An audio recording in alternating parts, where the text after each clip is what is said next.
Here we are in part 3 of chapter 8, Everyday Conversations.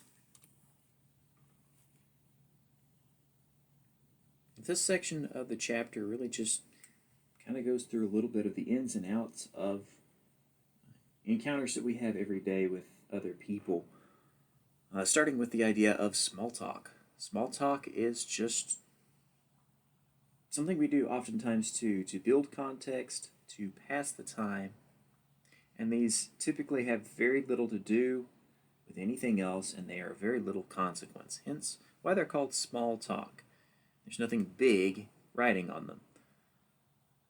Key things about small talk is that they need to be non-controversial topics, something that's trivial, and oftentimes it's going to be very short-lived. You don't intend to stay on these topics, you intend to expand the conversation beyond them, or to go your separate ways. Some of the guidelines for effective small talk will include being positive and sensitive. Part of what you're sensitive to is leave-taking cues. If you see that someone is trying to leave your presence, they're ready to move on to something else, let them go. It's just small talk, nothing more. Through small talk, you want to agree more than disagree, so stress similarities in perspective and interests, and don't emphasize the differences in your opinions. Answer questions with enough information to make the conversation progress. So, even though there's nothing writing on it, typically, there's nothing consequential that will become of small talk. If that's what the other person wants to do, just continue with the small talk, then participate. Answer those questions. Another thing that we do frequently is introductions, whether we're introducing ourselves or someone else. And as we talked about very early in the semester, first impressions are very important. They're long-lasting and resistant to change. So when you introduce yourself to someone for the first time, that first impression is going to be important, and you want to think about what you're presenting. When you're introducing another person, you want to provide enough detail for further interaction, build some context. So if I was to introduce a coworker of mine, I might introduce them as, of course, by their name, but then also include this person also teaches speech communications. And then if I need to leave, that person now has some idea of not only what this person's name is that I've left them with, but also what they do for a living, giving them a little bit of information so they can continue the conversation. Another thing that we do quite often is make excuses. There are different kinds of excuses, but some of the components of a good excuse are going to be to demonstrate an understanding of what problem is being addressed and validate your counterpart's feelings. So if they're upset with you about something and you excuse your actions, don't dismiss their feelings that they're upset with you. Acknowledge your own responsibility and that you are displeased with yourself. Make it clear that it was just a chance accident, or you made a poor choice and it's not going to happen again. And at times we need to apologize, which leads us into the next type of everyday conversation, which is apologizing. An apology is an expression of regret or sorrow for having said or done something that you shouldn't have. Some of us spend more time than others apologizing. Some people should spend more time apologizing. Some people apologize too much. So we are going to talk about some do's and don'ts for effective apologies.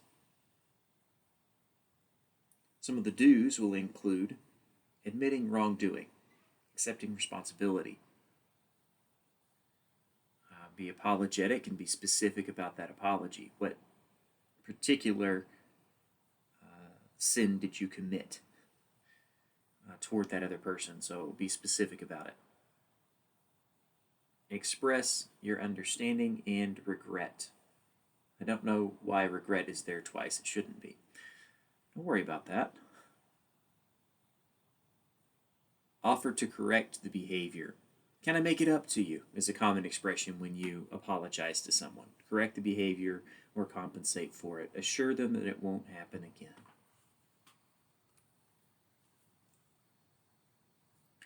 Some things that you shouldn't do, some don'ts for apologies. Don't apologize needlessly. Some people do this with great frequency, apologizing when they don't need to. Don't justify the behavior or minimize your role in the mistake. Don't pass the buck or accuse others of it being their fault.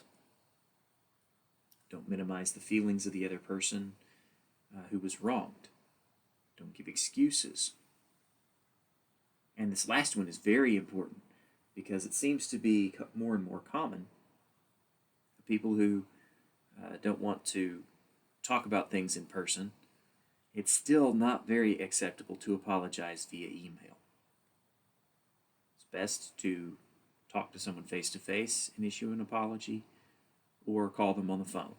They need to hear in your voice. At times they need to see in your face the apology is sincere, and it's easier to fake sincerity whenever all it is an email. Another thing that's not really talked about here, whenever it comes to apologies, many experts will tell you only apologize once. Don't bring it up needlessly again and again, because then you become associated with whatever problem you're apologizing for. Another common conversation we have is asking someone for a favor.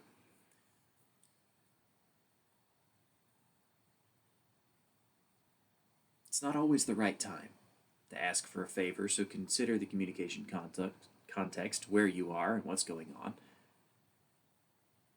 Let people know that you're asking them for a favor so that there's no miscommunication, misunderstanding, and that's as simple as saying, let me ask you a favor. Be honest about the favor, straightforward, clear, and oftentimes it's advisable to give people an out, so that if they don't feel comfortable giving you the favor for whatever reason, you give them an excuse to say no. You give them a reason that it's okay that they can say no. Provide an easy out. Because if you don't do that, oftentimes it comes across more as a demand than asking for a favor. We talk about complimenting one another. Compliments are just saying nice things to other people. You might also see it written as giving praise. You want to be real and honest in that. But you also want to compliment in moderation. If all you do is compliment people all the time, sometimes that's seen as being disingenuous. Sometimes it comes across as being a flirt. And that can cause problems in itself. So compliment in moderation.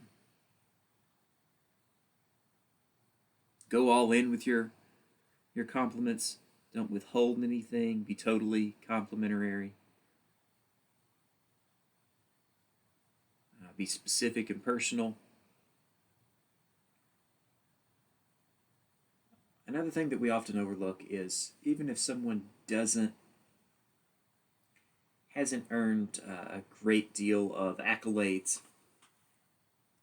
they may need a confidence boost to just praise their minimal accomplishments. So even if they didn't get an award, but they closed a sale, good job. Or they finished a semester with a good grade, hey, congratulations, you made it. They may not have the degree yet, but an affirmation or a compliment about the accomplishment of that good grade, that may go a long way toward helping them toward that degree.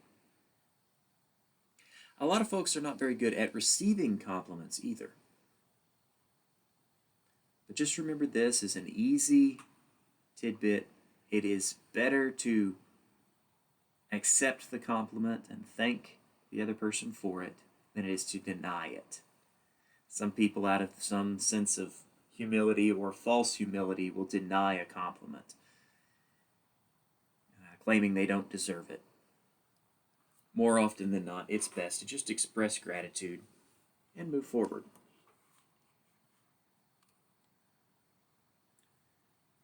Something that some of us do probably more often than we should is give advice to others.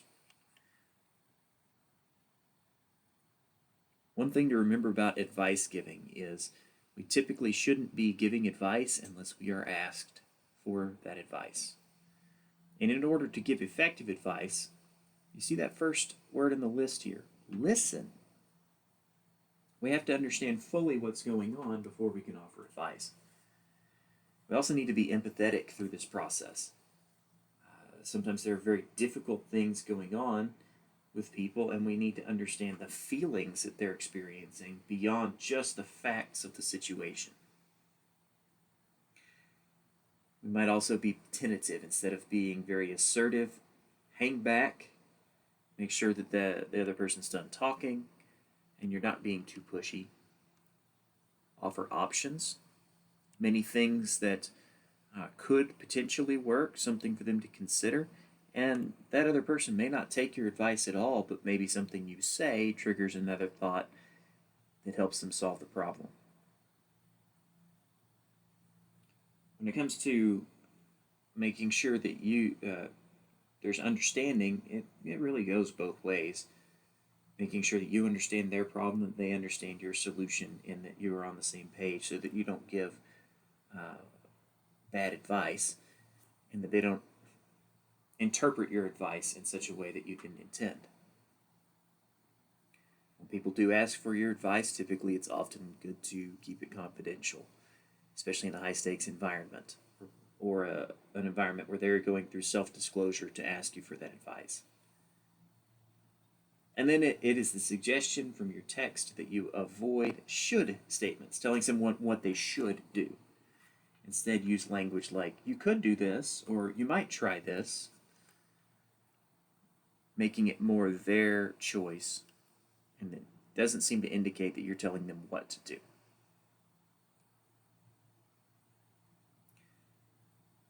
And then on the other side, we talk about receiving and responding to advice. So when we ask others for advice and they give it to us, here's some things to remember. Consider the advice. Someone took the time to give it to you. Think about it. If you don't like the advice, don't retaliate, don't criticize, don't go after them. Ask questions about the advice that they're giving, whether you like the advice or not, just to make sure you fully understand it. Thank them for their time and their thoughts. Got to use active listening. A lot of times if we're asking for advice, it's because we have a problem, and oftentimes we can get distracted with our own problem. So don't forget to use those active listening skills. And then also remember, you don't have to take someone's advice just because they gave it to you.